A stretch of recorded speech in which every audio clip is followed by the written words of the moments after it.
Alright, we are back. It is time for your vitamin, and you'll notice I lost a little bit of weight.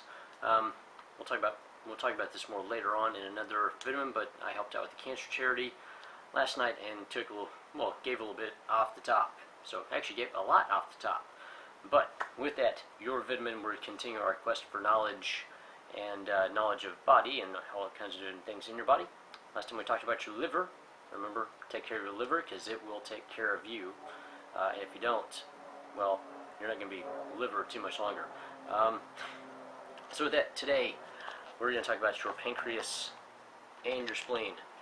We have your pancreas over here, nice long yellow looking thing there, and we have your spleen over here, nice little gray thing. Notice how they sit right next to each other.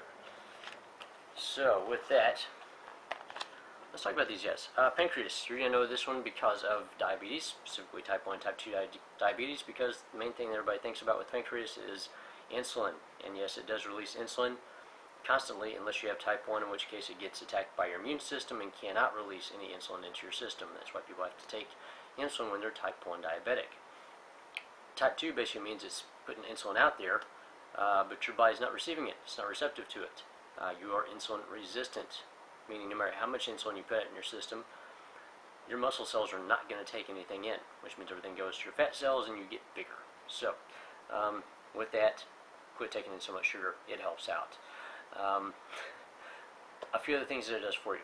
Your pancreas actually produces a lot of your digestive enzymes. So it helps break down your foods, helps break down your proteins, all your carbohydrates, and helps out with fats as well. So if it's not functioning optimally, you can't break everything down. It puts a lot more stress on the stomach, intestines, liver, everything else. And the main way to keep it happy and functioning is to reduce your sugar intake. That's it. Quit eating so much sugar and junk. Quit making it work so hard. Quit making the rest of your body work so hard. And your spleen. One thing about your spleen. Your spleen actually holds a lot of your white blood cells. So, since that's where they all sit, if it's not functioning properly, because it's connected to your entire lymphatic system, which we'll talk about later, you can't get white blood cells everywhere where they need to be to eat cells that need to be eaten and eat all kinds of pathogens, anything else that's going on in your body. Your body can't really protect itself if you don't have tons of white blood cells sitting there just ready to go. The other thing with that, you'll notice that they sit right next side by side, like little buddies.